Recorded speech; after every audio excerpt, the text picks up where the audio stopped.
À Boston, des femmes sont devant la prison. Elles discutent d'une certaine Esther Prynne, qui selon elles, n'a pas été assez sévèrement punie.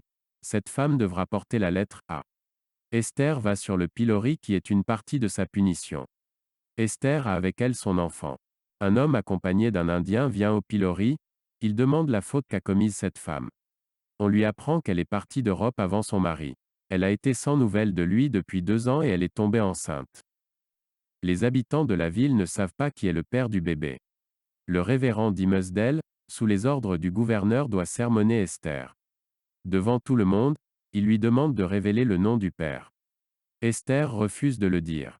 Après cet événement, Esther retourne dans sa cellule. Un médecin vient la voir, il s'agit en réalité de son ancien mari. Il s'est fait capturer par les Indiens avant d'être relâché 1 an plus tard. Il dit qu'il a eu tort de se marier avec Esther, elle était jeune et il était déjà vieux et un intellectuel. Esther refuse de lui dire qui est le père de l'enfant.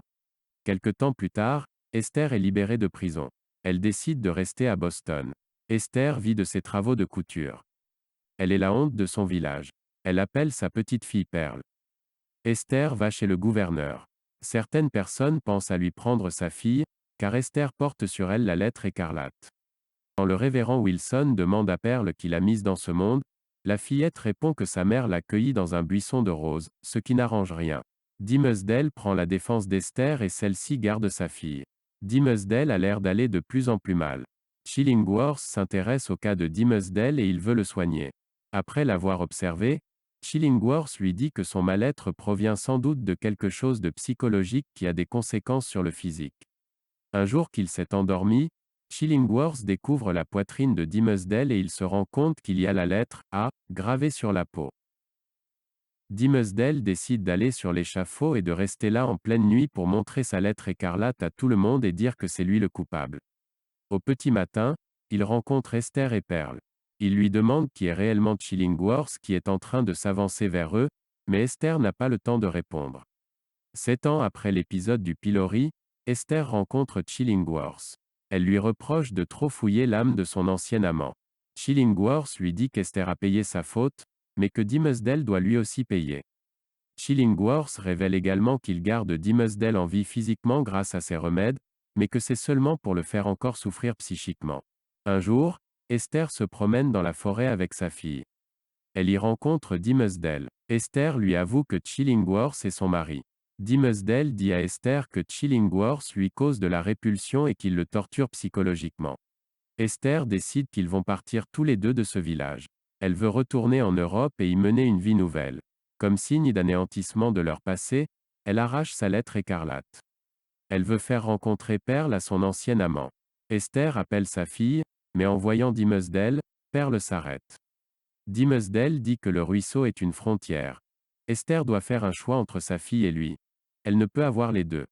Esther pense que sa fille est figée, car elle ne supporte pas le changement. Elle ramasse sa lettre et la remet en place, du moins pour quelque temps. Chillingworth s'aperçoit d'un changement qui s'est effectué dans Dimmesdale. Au sermon du jour de l'élection, qui est aussi le jour du départ, Esther apprend que Chillingworth veut s'embarquer sur le même bateau qu'eux. Ce jour-là, devant tout le monde, Dimmesdale monte sur l'échafaud. Il décide de faire monter Esther et sa fille. Il dit qu'Esther était sa maîtresse et il montre sa lettre A qu'il a gravée sur sa poitrine. À cause de l'émotion, Dimmesdale tombe à terre. Après sa mort, on exprime différentes idées à propos de la dernière intervention de Dimmesdale. Rares sont ceux qui pensent que Dimmesdale était réellement l'amant d'Esther. Chillingworth, quant à lui, dépérit, car il n'a plus rien pour alimenter sa vengeance. Perle hérite de Chillingworth. Esther et Perle vont en Europe. Esther revient seule habiter sa maison avec sa lettre écarlate. Sa fille serait mariée, mais Esther reste à Boston pour expier son péché. D'un côté, nous avons 3 personnages. De l'autre côté, nous avons une société qui est intolérante. Parmi les 3 personnages, il y a Esther qui est une femme forte. Elle est celle qui assume. Dimmesdale qui est un homme faible. Chillingworth est la personnification de la vengeance. On se demande pourquoi Chillingworth porte autant d'intérêt à sa femme, car il semble ne pas ou ne plus aimer. Tous les 3 se situent en dehors de tous les puritains. Ces 3 personnages pensent autrement, Chillingworth veut qu'Esther ne soit pas la seule à porter la faute commise à deux. Esther porte sa faute. Dimmesdale est entre les deux. Une partie de lui-même le pousse à dire la vérité et l'autre à se taire. Esther reste la même personne du début à la fin.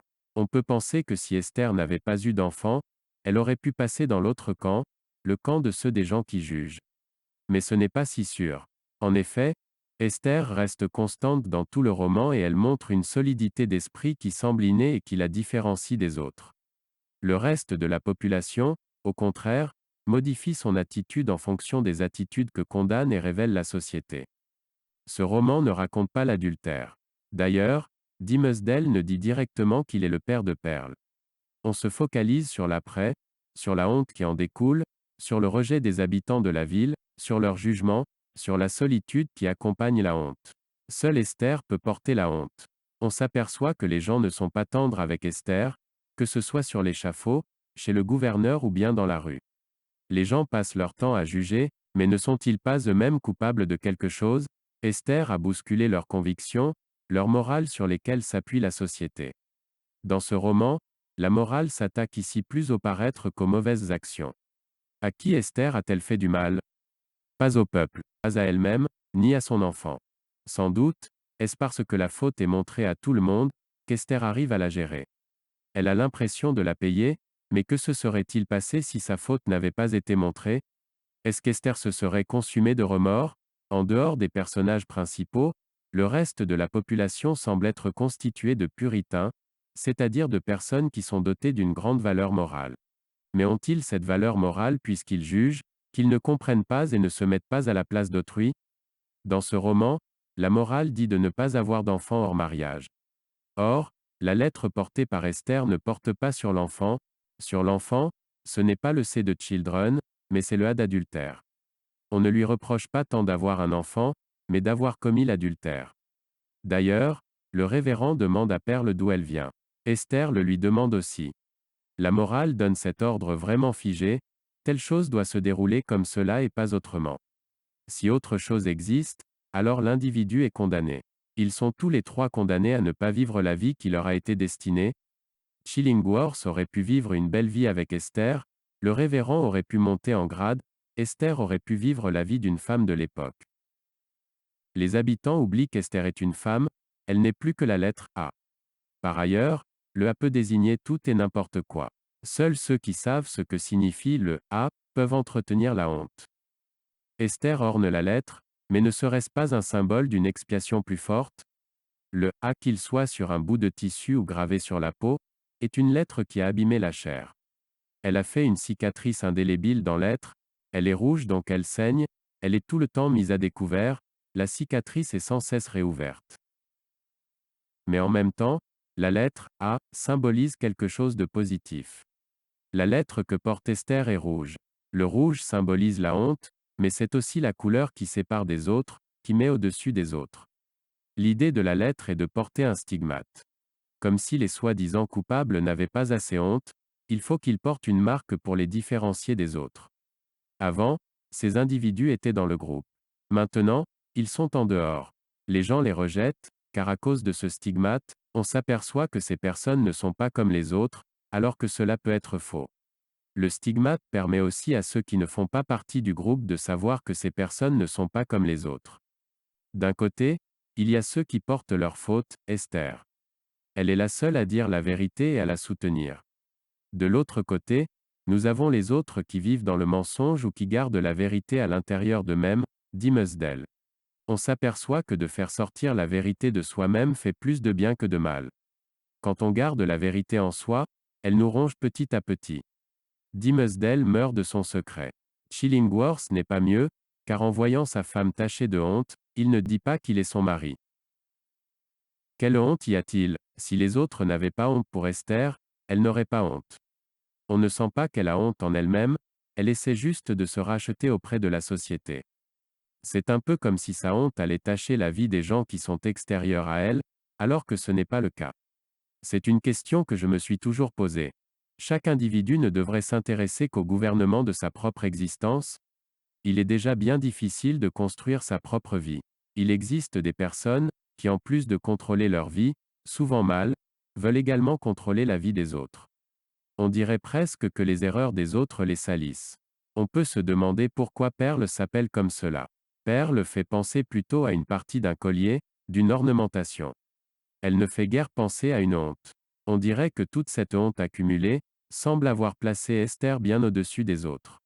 Elle a tout de même sacrifié la quasi-totalité de sa vie à gâcher son existence à cause de l'opinion des habitants de Boston.